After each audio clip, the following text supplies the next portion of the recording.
Isso, graças a Deus. Aleluia, até que enfim. Então, graças a Deus, a Vem Ver TV não está mais nos atrapalhando, porque senão a gente está aqui conversando e fica essa vinheta ininterrupta, e tudo que a gente está dizendo aqui é o que está acontecendo. Aquilo ali é o sábado, aqui estão os homens. Então é para trabalhar para o homem, não nós para a vinheta, nem para Vem Ver TV. Então, pensando no que está acontecendo aqui com a gente, nesse dia de chuva, nisso tudo, eu queria começar a conversar com vocês sobre o espírito dos salmos, porque o espírito do salmo é o espírito da hora. O espírito do salmo é o espírito do dia. Esses são os salmos. E nós somos chamados pelo apóstolo Paulo, convidados, aqui em Efésios, no capítulo 5, a falarmos entre nós com salmos, com hinos e com cânticos espirituais, o que faz com que muita gente pense que o significado disso seja que ao nos encontrarmos, todos nós tenhamos decorados muitos salmos, para que quando a gente diga oi, aí um diga assim, alegrei-me quando me disseram, vamos à casa do Senhor. Aí o outro diga, pararam os nossos pés em frente às tuas muralhas, ó Jerusalém. Aí o outro grite de lá, oh, como é bom e agradável viverem unidos os irmãos. Não, não é disso que se está falando. Quando Paulo diz aqui em Efésios, no capítulo 5, no verso 19, falando entre vós com salmos, contexto antecedente é, e não vos embriagueis com vinho no qual há dissolução, mas enchei-vos do Espírito, falando entre vós com salmos, entoando e louvando de coração ao Senhor com hinos e cânticos espirituais, dando sempre graças por tudo ao nosso Deus em paz, Pai, em nome de nosso Senhor Jesus Cristo, sujeitando-vos uns aos outros no temor de Cristo. Então, quando ele fala de termos o salmo como uma comunicação relacional, falando entre vós com salmos, ele não está falando do ambiente de reunião. Ele está falando de um espírito de comunicação, de uma comunicabilidade. Porque o salmo nem sempre expressa a verdade do ponto de vista do que Deus chame verdade. Mas o salmo sempre expressa a verdade do indivíduo, mesmo que ele esteja equivocado. Ou seja, o salmo sempre apresenta a verdade como sinceridade total. Ainda quando a sinceridade verdadeira do indivíduo seja um grande equívoco. Mas foi equivocadamente, sinceramente, verdadeiro o que ele disse no seu erro. Ou seja, o salmo celebra a verdade como sinceridade, a sinceridade como verdade, e celebra a verdade de Deus, relativizando a sinceridade e a verdade da sinceridade, portanto relativa dos humanos, mas as valoriza, tanto quanto o Salmo admite a presença profética de insights na percepção humana que vem misturado com o sentir cotidiano, com uma dor de um momento que de repente fica grávida de um sentir muito mais profundo, que carrega uma força profética que transcende este momento. Mas este momento apenas engravidou uma percepção do Espírito de algo que está para além deste momento, como a gente vê toda hora nos Salmos, como a gente também vê o Salmo como expressão daquela verdade de fé da pessoa contra fatos, contra circunstâncias, a sua esperança no invisível, no absurdo do ponto de vista dos observadores imediatos, tanto quanto a gente vê o Salmo como uma expressão narrativa, às vezes doída, amarga, depressivamente cansada, frequentemente desistente, até que a própria desistência na expressão da sua confissão sincera lembra o cara de quem ele é para Deus, de quem Deus é para ele, e até desistindo a desistência o esbofeteia e ele se levanta contra si mesmo em fé e diz: não, quanto a mim, eu vou servir ao Senhor, louvar o Senhor, enfrentar o mundo e esbofetear qualquer coisa e seguir adiante. Tanto quanto você vê o Salmo poder ser tão somente uma sucessão de convicções encadeadas, certezas profundas declaradas, umas depois das outras, sem nenhuma necessidade de narrativa pessoal ou profundamente psicológica, como a gente acompanha, por exemplo, no longo Salmo 119, que é um encadeamento quase que de doutrina da percepção da sabedoria aplicada à alma humana e a percepção da alma humana acerca da sabedoria, vivendo-a de maneira prática no mundo. Às vezes o Salmo é poesia do amor para com Deus. Às vezes ele é a manifestação do olhar perceptivo sobre o significado da vida ampla do ser humano, como, por exemplo, um Salmo 90 atribuído a Moisés. Outras vezes a narrativa tem a ver com a dor particular de um indivíduo, como você vê no Salmo 38, aquela angústia de ser, transgressão, pecado, agonia, psicossomatização de culpas, um complexismo extraordinário entre os acontecimentos na subjetividade do ser e a somatização deles na carne, no corpo, no organismo e nas desconstruções multirrelacionais da vida daquele indivíduo.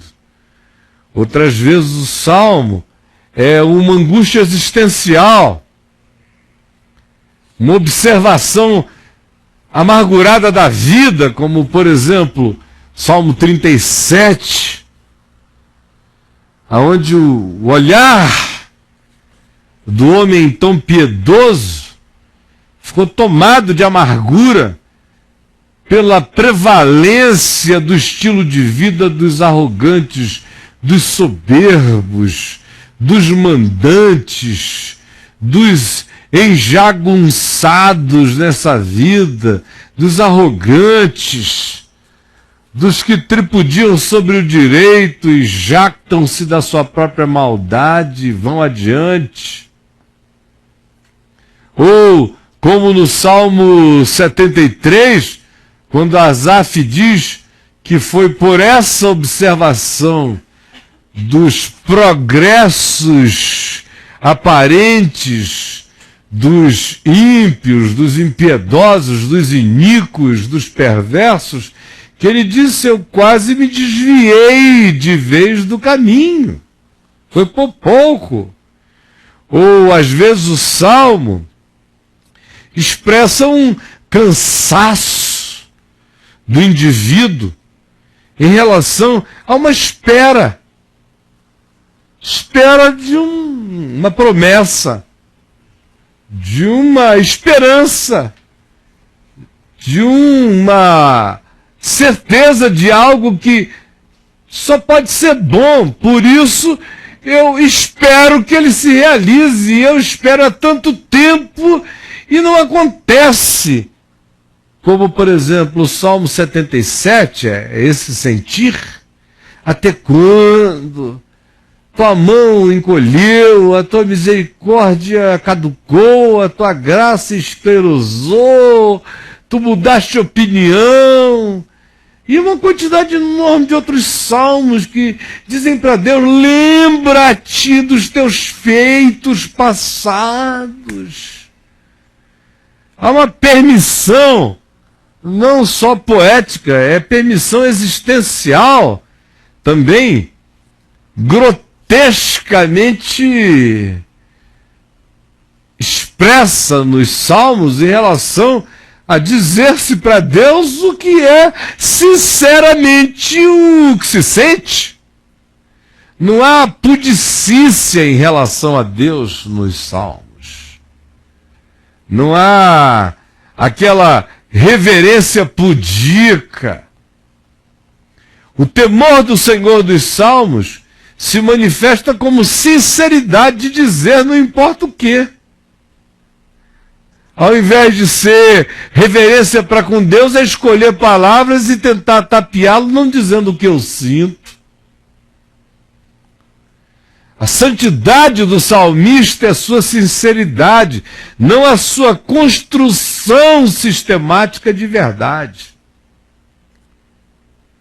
O salmo, portanto, é completamente politicamente incorreto.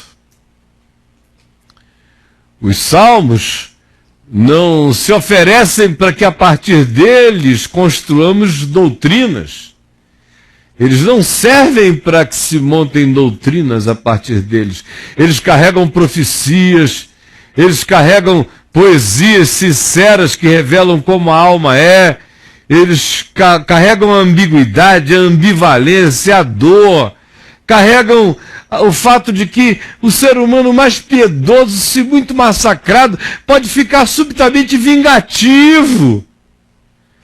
Carregam a afirmação de que pais que tiveram seus filhos violentados ficam querendo matar os filhos dos outros, como o Salmo 137 explicitamente faz daquela vontade de chacina um pedido de oração. Vejam se existe alguma pudicícia por parte da alma na presença de Deus nos salmos. Salmo 137 é vergonhoso. O cara lá termina dizendo ao Senhor que eu quero é que quem quer que consiga pegar os filhos aqui desses babilônios, agarrar esses meninos e pegar a cabeça deles, o coco, e esbagaçar na pedra assim, pofo, pofo, pofo, depois ralar a carne deles, esse seja bendito. Você vai fazer uma doutrina disso? Então, aleluia, Bin Laden. Bin Laden é o nosso profeta.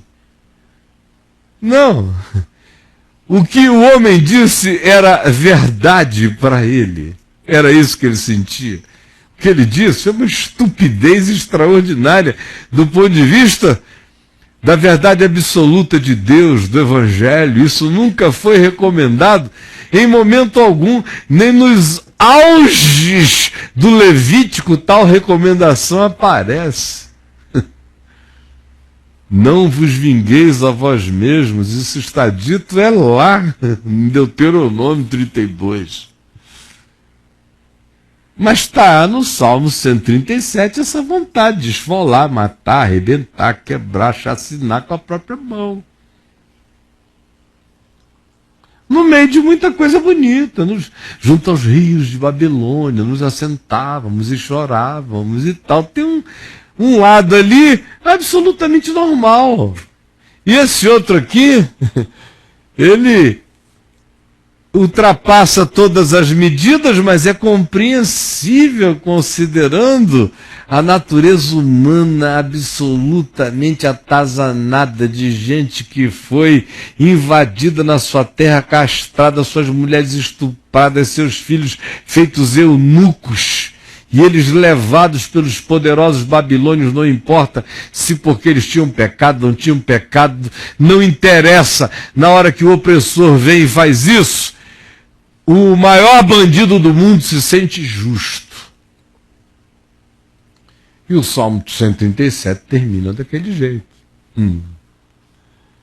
Então, nos Salmos, quando a gente vê, por exemplo, Paulo dizendo aqui em Efésios capítulo 5, no verso 19, falando entre vós com salmos, ele está falando dessa capacidade de nós, como irmãos uns dos outros, sermos gente que carrega essa comunicação da verdade e da sinceridade de cada momento e de cada hora da nossa vida.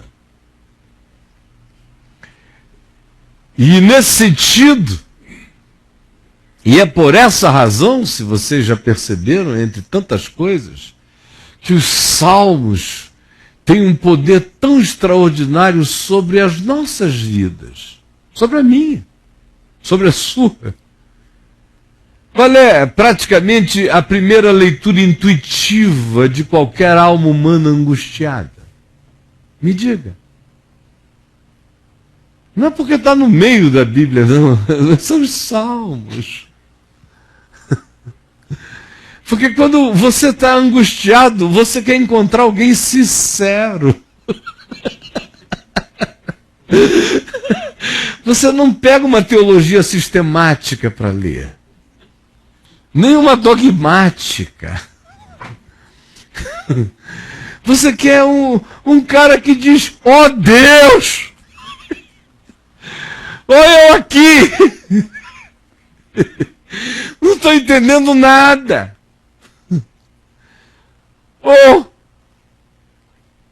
Estou com vontade de que tu destruas os meus inimigos. Ainda que seja para ele se arrepender depois. Mas o cara está afim de um encontro humano, sincero, que o Salmo propicia. Quem vai aos Salmos pode ter certeza do seguinte, vai encontrar humanidade. Humanidade que às vezes está extremamente consagrada, às vezes está correta do princípio ao fim, às vezes está correta do princípio, está errada no meio e termina bem. Humanidade, todavia. Por isso é que eles se eternizam na nossa realidade. E você vê a sobre-excelência que os salmos têm também na mentalidade, na percepção de Jesus. O que é que Jesus mais glorifica do assim chamado Velho Testamento? Os profetas e os salmos. Depois é que ele diz, já ressuscitado, mostrando aos seus discípulos o que constava a seu respeito em Moisés, nos profetas e nos salmos. Mas os profetas e os salmos são as referências positivas o tempo todo, o tempo todo, o tempo todo. E eles também evocados pelos evangelistas. Paulo usa os profetas e os salmos mais do que qualquer outra coisa. É interessante como todas as vezes, por exemplo, que Paulo usa os salmos, ele usa naqueles momentos em que o salmista está descrevendo a sua situação particular e de repente brota da sua condição de impotência uma certeza que transcende o momento dele, e ele declara que o corpo dele não vai experimentar corrupção. Embora ele depois morra. Aí Paulo diz, é claro que ele não falava dele, que ele falava de um outro.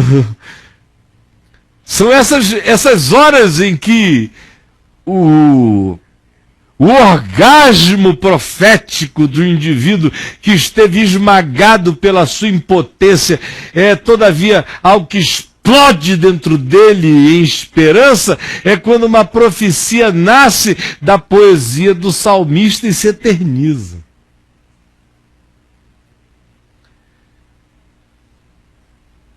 Então você vê Jesus fazendo alusões a eles. Nunca lestes? Nunca ouvistes?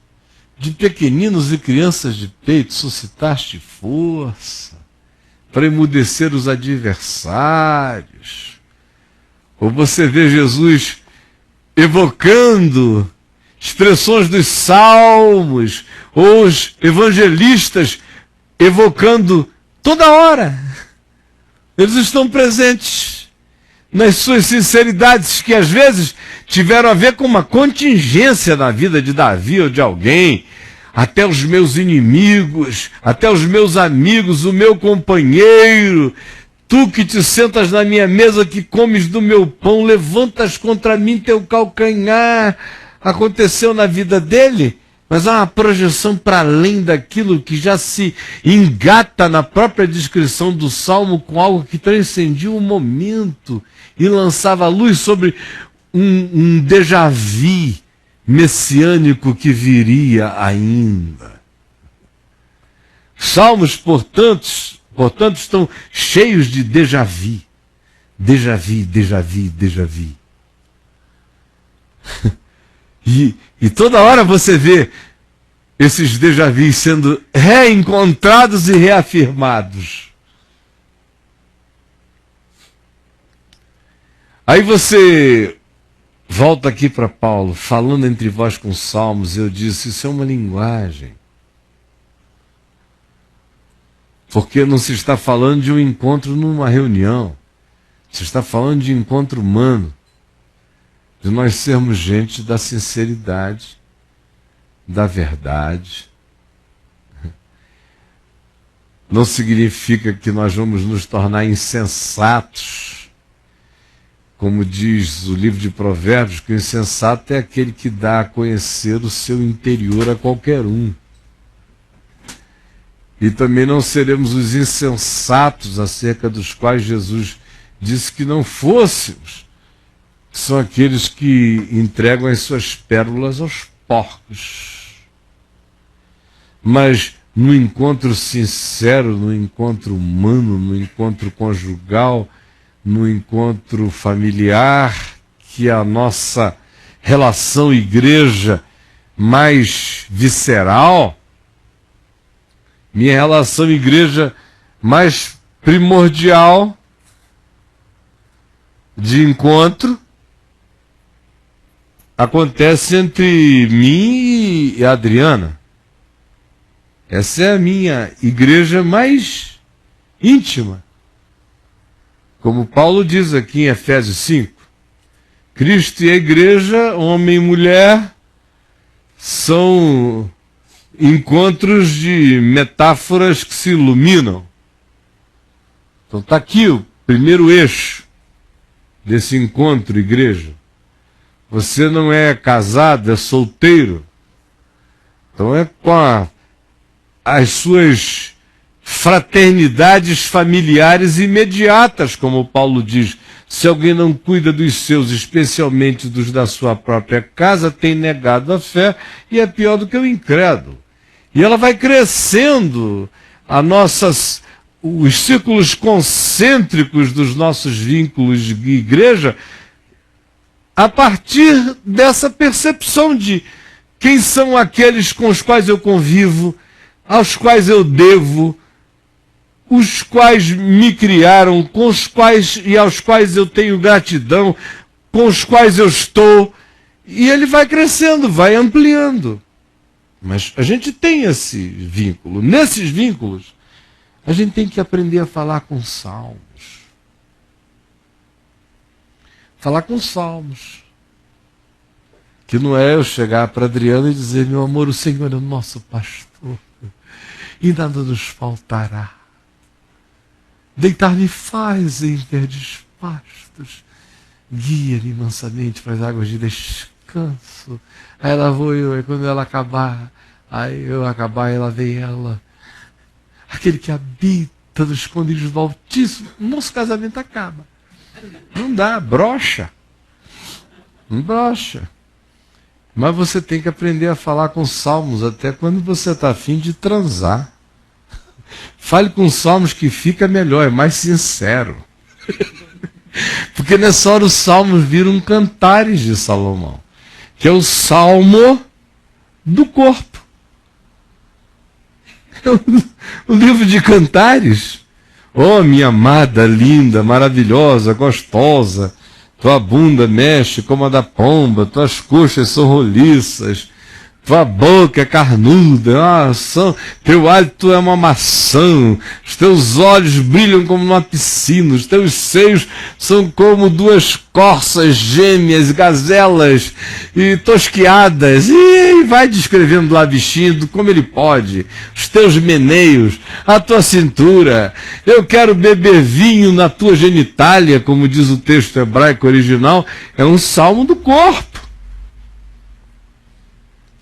Da sinceridade, como dela para ele, que é não menos íntimo. É tão íntimo que aí, por volta da década de 60, a revista Playboy pegou 3 textos de natureza erótica da poesia clássica universal e transcreveu na Playboy sem dizer as fontes, as origens. E um deles era um texto de Cantares de Salomão, que foi eleito disparado o mais sensual de todos na Playboy. Depois é que souberam que era da Bíblia.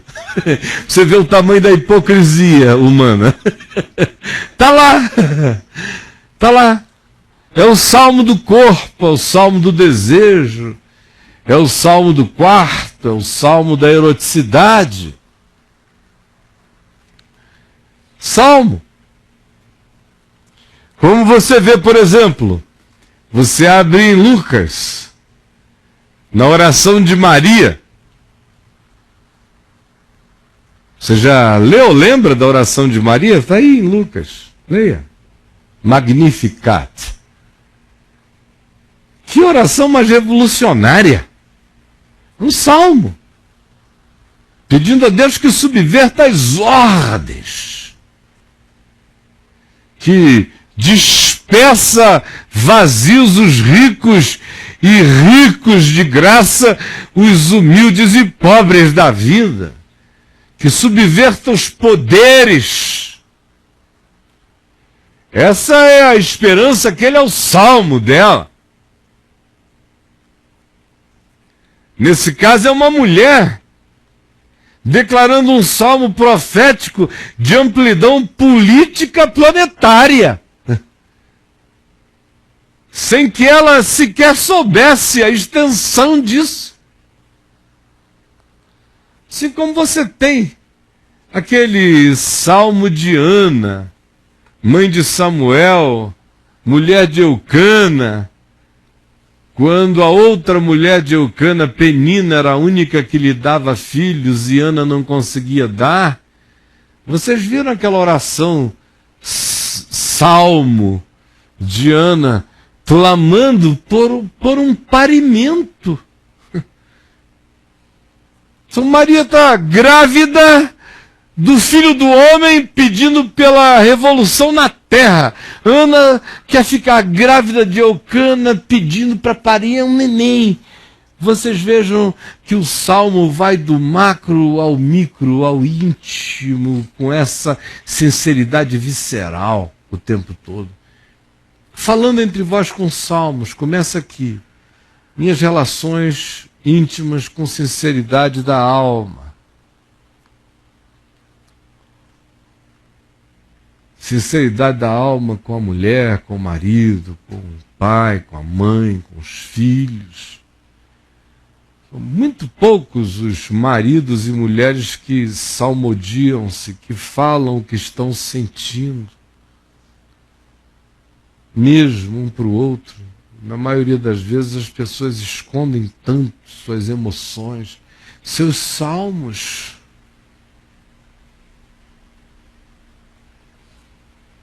Às vezes vão abrir isso com estranhos distantes, mas não fazem aqui aonde importa, aonde é para ser. E quantos pais não conseguem fazer salmos com os filhos?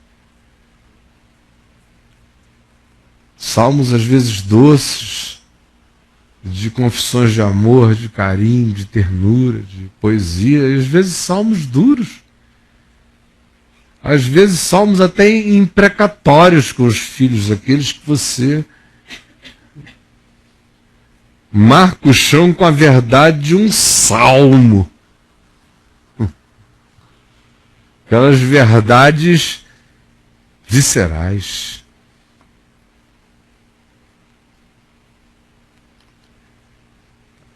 Amanhã, Adriano e eu estaremos indo ao Rio para o aniversário de uma neta, nossa netinha mais velha.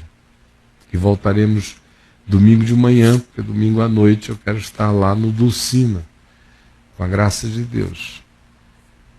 Eu sempre gosto de ir, porque o encontro com os filhos daqui, com os filhos de lá, sempre propiciam para você alguns momentos assim bem viscerais, né?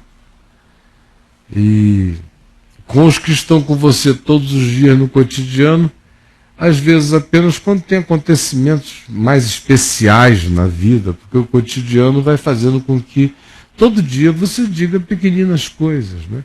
Com os que estão mais distantes é que às vezes acumula um pouco mais.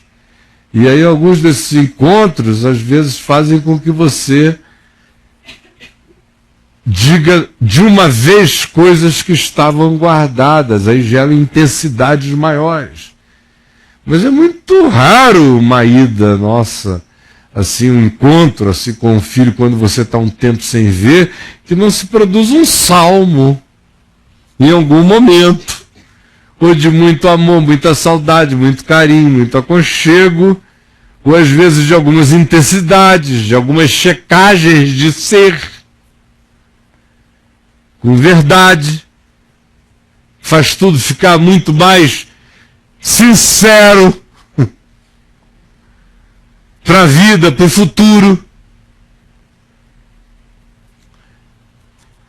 Por que que isso, sendo uma linguagem tão divina,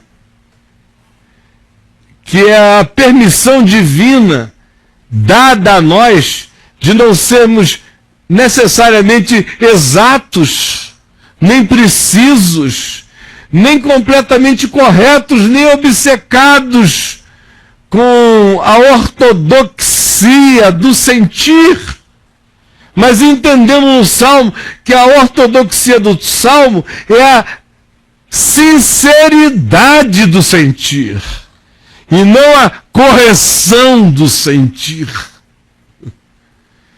Quando a gente entende isso, isso se torna terapêutico. Divã de Deus. Foi por isso que hoje, antes de pegar um salmo e começar a falar, eu quis começar desse conceito lato, que é o que vai fazer com que qualquer salmo posterior que a gente venha a olhar e a entender, a gente comece a entender a partir também de nós mesmos.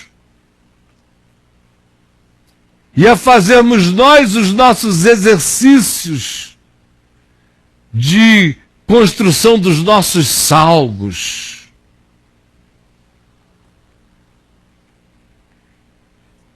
Nossos salmos. Por exemplo, vocês não têm ideia de como o pregar o Evangelho e o falar o Evangelho tem me curado todos esses 40 anos que eu faço isso. Porque cada vez que eu falo, eu salmodio. Vocês nunca me viram pregar sem salmodiar, porque sempre vem da minha alma, vem com a vontade da explicação da verdade e da sinceridade de Jesus, completamente embolada e misturada com a minha vontade de proclamar aquela verdade de Jesus com a sinceridade do meu ser, seja porque naquele dia o meu ser está harmonizado completamente com aquilo, ou porque o meu ser está precisando ser ferido por aquela consciência para ser reconduzido à dimensão daquela harmonia e paz. Mas nunca é desconectado de mim. No dia que for, não me valerá. Não me valerá. Então, pregar o Evangelho nesses 40 anos tem sido um salmodiar que faz você me perguntar: você já teve necessidade, vontade de encontrar um terapeuta para se abrir? Digo, eu passei a minha vida me abrindo, me arreganhando. Eu não prego sem arreganho. Eu não preciso discutir com você um tema, mas eu estou falando de sentimentos viscerais, sejam aqueles que viajaram de mim, ou que vieram de outros para mim, ou que são as minhas angústias em relação a outros, ou dores em relação à vida, ou gratidões e percepções e engravidamento circunstanciais de coisas do Evangelho aplicados ou à minha existência, ou a de muitos de nós, ou ao momento presente, ou à demanda dessa geração e dessa hora, mas está tudo misturado nessa perspectiva que eu até aqui vim falando a vocês que os salmos geram, que eles produzem. Isso é cura para o ser, é terapia. Você vaza, você expressa, você não retém. A chance de somatizar quando você vaza é mínima. O somatizável é o que fica retido, seja como emoção ou como pensamento fixo, que é impossível de permanecer em nós sem nos emocionalizar em relação a ele e, portanto, nos gravar com a impressão daquele impacto, que é o que, em geral, nos adoece na psicossomatização. É o que nos adoece, a retenção de pensamentos sem essa possibilidade de vazarmos os nossos salmos na presença de Deus. Porque assim como se recomenda que a gente salmodie entre nós, se recomenda que a gente salmodie na presença do Pai. E para ninguém. E no meu secreto. Aonde, por exemplo, a língua estranha de 1 Coríntios 12, 14, de Atos dos Apóstolos 2, no Pentecoste, aquela glossolalia, aquele falar em outras línguas, que Paulo diz em 1 Coríntios 14 que não edifica ninguém mais porque aquele outro que ouve aquilo não entende. E aquele que fala, fala em espírito apenas para si mesmo, portanto edifica apenas a ele próprio. O falar em outras línguas do Novo Testamento é o salmo do inconsciente. É o salmo do inconsciente, porque ele não viaja pela perspectiva do consciente, do código lógico, da reflexão, do que seja algo que tenha a ver com a nossa gnosis, com a nossa capacidade cognitiva, com a nossa racionalidade, nem com a nossa construção. É uma expressão do inconsciente, vazando sentimentos e emoções, sem nenhuma necessidade de lógica, racionalidade, ou de que a própria mente compreenda o que está sendo dito. A mente não participa disso de maneira racional, participa disso apenas como extravasamento psíquico de algo que pode ser louvor, adoração, gemido, aflição, angústia, perplexidade, mas vaza. E se vazar, alivia. Se aliviar, edifica. Se edificar, desmobiliza a energia negativa que queria se acumular. Esse é o significado terapêutico do falar em outras línguas. Por isso, Paulo diz que alguns precisam, nem todos falam em outras línguas. Alguns precisam definitivamente dessa manifestação, desse vazar. O Salmo é o falar em línguas conscientes da poesia sincera, verdadeira da alma, carregando a não censura que as construções das nossas lógicas de convencimento, de verdadeirismos concatenados, em geral buscam expor. Na hora do Salmo, ele equivale a uma língua que não é estranha, mas que é algo estranho à noção de tentar convencer a Deus com uma verdade que Deus chame de verdade. O Salmo carrega a sinceridade de contar para Deus até mesmo a minha verdade que Deus chame de mentira, e que eu mesmo venha me convencer de que ela não é verdade, ela só é verdade como sinceridade do que eu sinto, vejo e enxergo agora. E Deus prefere essa do que uma construção que não condiga com a sinceridade flagrante do meu ser. Por isso, o Salmo acontece como algo sem censura, um falar em línguas conscientes, porém sem a censura moral ou teológica de qualquer natureza, expressando diante de Deus o que a alma é. E que Deus sabe. Mas que eu preciso fazer conhecido de mim mesmo como uma declaração honesta de mim para mim diante de Deus e de mim para Deus na minha própria presença. Sem as censuras do isto não,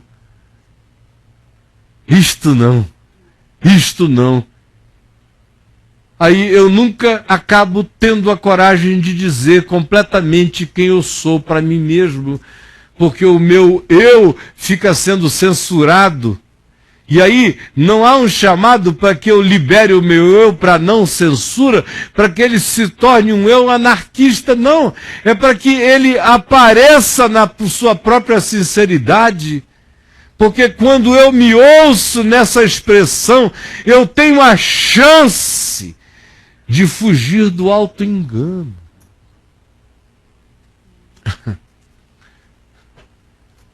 O auto-engano adora o corretismo das minhas censuras, que ficam me fazendo dizer isto não, para aquilo que eu digo isto sim, no meu interior, mas não tenho nunca coragem de me deixar ouvindo me confessar o que eu faço, sou e não quero admitir. Por mais maligno que seja, ou estranho, ou ambivalente, é extraordinariamente mais preferível do que a correção das suas declarações sem equivalência com a verdade confessante, no poder que ainda brota daí, transformador para o seu ser, ao ouvir-se a si próprio. Falando entre vós com salmos, não é um convite ao sincerismo, mas à sinceridade sábia, prudente. Falando entre vós com salmos é um convite ao meu pensar franco, límpido, sincero, ao meu expressar diante de Deus sincero, aonde eu tenho compromissos com a correção do meu crer, do meu falar, do meu dizer, tanto quanto eu tenho compromisso em expressar isso de maneira sincera com o momento, e não há incoerência entre o meu mais profundo e doído e aparentemente contraditório sentir expresso e o modo como, por exemplo, os salmos fazem isso e ao final frequentemente concluem dizendo: quanto a mim, Senhor, louvarei o teu nome, engrandecerei o teu nome, cumprirei os meus votos na presença do Senhor, seguirei o meu caminho, ouvirás a minha ação de graças, porque eu sei que o Senhor é fiel. Mas a verdade do sentido não deixou de ser afirmada. Ela foi posteriormente curada, uma vez que ela foi ouvida, percebida, introjetada. Do contrário, o cara não se cura jamais enquanto ele adia para sempre a sua própria confissão, seja ela de que natureza seja. Eu tenho que ter, diante de Deus e de mim mesmo, a coragem dessa verdade, porque ao ouvir-me, eu abro flancos maravilhosos para que a verdade de Deus esmague o auto-engano que se dissimula no meu sentir censurado pela minha moral de correção, que impede a sinceridade do Salmo 137 de brotar da minha alma, ainda que seja para depois ele virar um 126 de gratidão maravilhosa, mas um tem que aparecer para gerar o outro. Você entendeu o que eu falei? Mesmo? Então eu queria pedir hoje, para a gente, enquanto durar esse nosso tempo aqui no Divã de Deus, hoje foi só essa introdução desse fenômeno simples, para que o Salmo saia das páginas da Bíblia e venha para os nossos lábios, para a nossa confissão, para o espírito da nossa comunicação, do nosso olhar, do nosso interpretar, da nossa interiorização, do nosso não medo de falar de nós mesmos na presença de Deus, em voz alta, ouvindo nosso sentir, para que nós mesmos nos corrijamos no nosso sentir, no nosso equívoco, que só é percebido quando é ouvido, porque quando ele é censurado, porém mantido caladamente presente no ser, só me adia qualquer bem na alma para sempre. Mas o que eu quero pedir a vocês, portanto, é que tanto quanto seja o tempo que dure isso, e depois que parar, se você puder adotar isso como sua prática pessoal, bom será.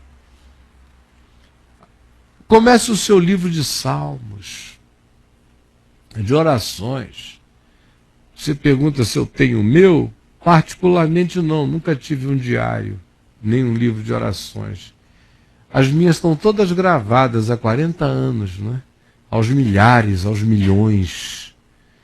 Como tudo que eu prego é o que está no meu coração, eu não prego para vocês, não prego para ninguém. Eu prego o que está dentro de mim. Quem está aqui comigo vê que é o que brota na hora, eu não estou com conversa fiada. Eu estou salmodiando o dia inteiro, para todo lado. Já escrevi cada salmo impensável. Bilhões de salmos. Agora, para quem não fez nenhum, não faz, abra um livrozinho de verdades do seu ser, das suas perplexidades, Você vai acompanhar seu crescimento, você vai ver que para cada resposta, para cada pergunta, vem respostas em dias e horas que você nem percebeu. Como as perguntas do Salmo 1 já terão virado uma outra coisa quando você for chegando aos 150 e já estiver só louvando a Deus com tamborins, adufes e danças. Esse negócio cresce, evolui. A gente vira gente no processo do salmodiamento e a gente vai sendo curado. Por isso é um maravilhoso divã de Deus. E o que eu disse a vocês pode ter parecido tolo, bobo, simples, mas bem-aventurado é aquele que entendeu, praticar e internalizar.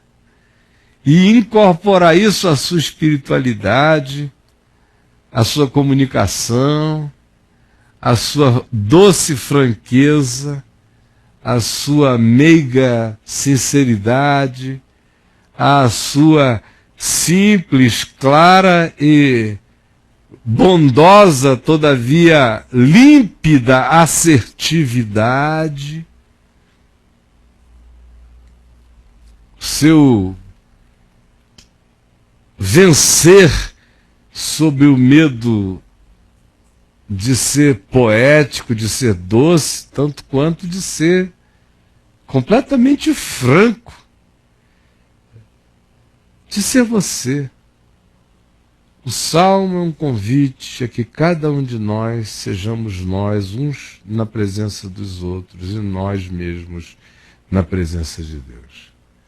Extraordinário para terminar isso tudo é que o cara mais conhecido como o homem dos salmos é Davi, não é? E é acerca dele que se diz também que é um homem segundo o coração de Deus. Quantas vezes eu me perguntei se diz isso na Bíblia, porque ele era o homem de todos aqueles ali mais segundo o coração de Deus, ou se era porque de todos aqueles homens ele era o homem que mais abriu o coração mesmo na presença de Deus e dos homens, com coragem de confessar o que estava sentindo. É óbvio que ele é um dos muitos homens segundo o coração de Deus, e não há nada de São Davi em Davi. Jesus mesmo acabou com São Davi das candangas quando disse que em pleno reinado de Davi, ninguém foi como João Batista, que nunca escreveu uma poesia, não é?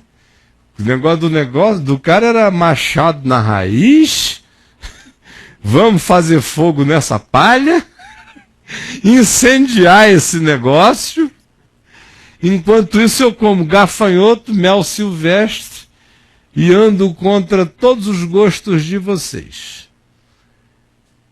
Ninguém foi como João, dentre os nascidos de mulher. Agora, como dentre todos os nascidos de mulher, que foram homens e são homens e mulheres segundo o coração de Deus, Davi continua aparecendo mais do que todo mundo por uma razão simples: ele não tinha vergonha de expressar quem ele era. Nenhuma timidez quanto a esse fato. Ele é um cara que adultera e escreve um salmo. Vocês têm ideia desse cara? Escreve um salmo, manda matar o marido, traça, come, engravida, mata o marido, não sei o quê, escreve um salmo e diz: ó Deus, não retires de mim o teu espírito, porque ele cria tanto que Deus o amava que ele não achava que o espírito tinha ido, não. Ele estava dizendo: não te retires, porque eu me agarro, não sai daqui que eu não te deixo de jeito nenhum. É esse cara assim. Entenderam como é que é? Esse tipo de gente é irresistível. Deus fica seduzido com o negócio. Por essa sinceridade brutal. E que não está fazendo isso como esquema, porque não dá para fazer como esquema, tudo é flagrante diante de Deus, não dá para ser performance. Tem que ser cineceira. Sincero mesmo? Então, um ser sincero diante de Deus é uma coisa absurda. Deus fica doido, me desculpem. Porque Deus ama, ama, ama, ama, ama e ama, e ama, e ama a sinceridade de coração. Ele adora.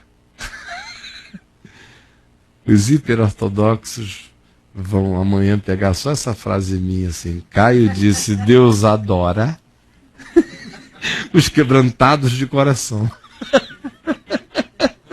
Mas todos os homens de boa vontade entenderam e se quebrantaram.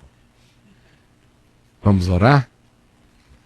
Quarta-feira que vem, eu estou esperando vocês aqui. Hoje foi só para a gente dar uma primeira pedaladinha e transformarmos os salmos em algo pessoal. Comece a ler os salmos, valendo, todo dia valendo um salmo. Eu não me comprometo a seguir 1, 2, 3, 4, 5, assim, nessa sequência, porque eu respeito muito o meu momento do salmo do dia. Mas nós vamos andar neles. E também, quem quiser comprar o Divã de Deus, os 3 livros num só, estão aqui. O Chicão trouxe vários ali, ó, estão com ele. E aqui eu fiz essa série no Divã de Deus na Igreja Presbiteriana Betânia. Já tinha feito em Manaus a primeira parte aqui do conteúdo desse livro. Depois eu fiz o resto na Igreja Presbiteriana Betânia. E fizeram 3 livros que agora estão num só. Eu não vou usar isto aqui. Isso aqui passou, foi em 1980. Agora a gente está em 2013. Então nós vamos fazer uma outra viagem, tá certo? Agora, isso aqui é absolutamente atual, porque a alma da gente continua igual. E o mundo ficou pós-moderno, mas é o que eu digo sempre, a alma humana não é pós-moderna. Ela dói na pós-modernidade, do mesmo jeito que ela sentia certas coisas nas cavernas. Vamos orar? Paizinho, por favor, permite que esses encontros de quarta-feira, singelos, leves, simples e gostosos, humanos, sinceros, expressem nossas almas, a minha e as dos meus irmãos. É o que todos nós queremos que aconteça. E que, por tal expressão e por tal aprender de expressar e de ser e de não reter e de chorar e de cantar e de expressar e de não prender o ser, mas aprender a liberá-lo diante de ti em sinceridade, decorram muitas curas, muitos benefícios, muita lavagem traumática, muito lixo afetivo seja tirado de nós, muitos recônditos, entrevados e oprimidos, e lacrados e fantasmagorizados e proibidos do nosso ser sejam abertos, para que haja cura, graça, leveza e saúde, segundo o melhor de cada manifestação tua na nossa vida, conforme nós todos vamos nos abrindo para crescer na graça, no conhecimento, no discernimento e no desenvolvimento da nossa salvação, da nossa saúde integral em Cristo Jesus, o nosso Senhor. Em nome de Jesus. Amém e amém. Gente boa de Deus, beijão para todo mundo aqui, beijão para todo mundo em casa. Eu me despeço de vocês em casa e de vocês aqui. Vão todos na paz do Senhor Jesus. Amém.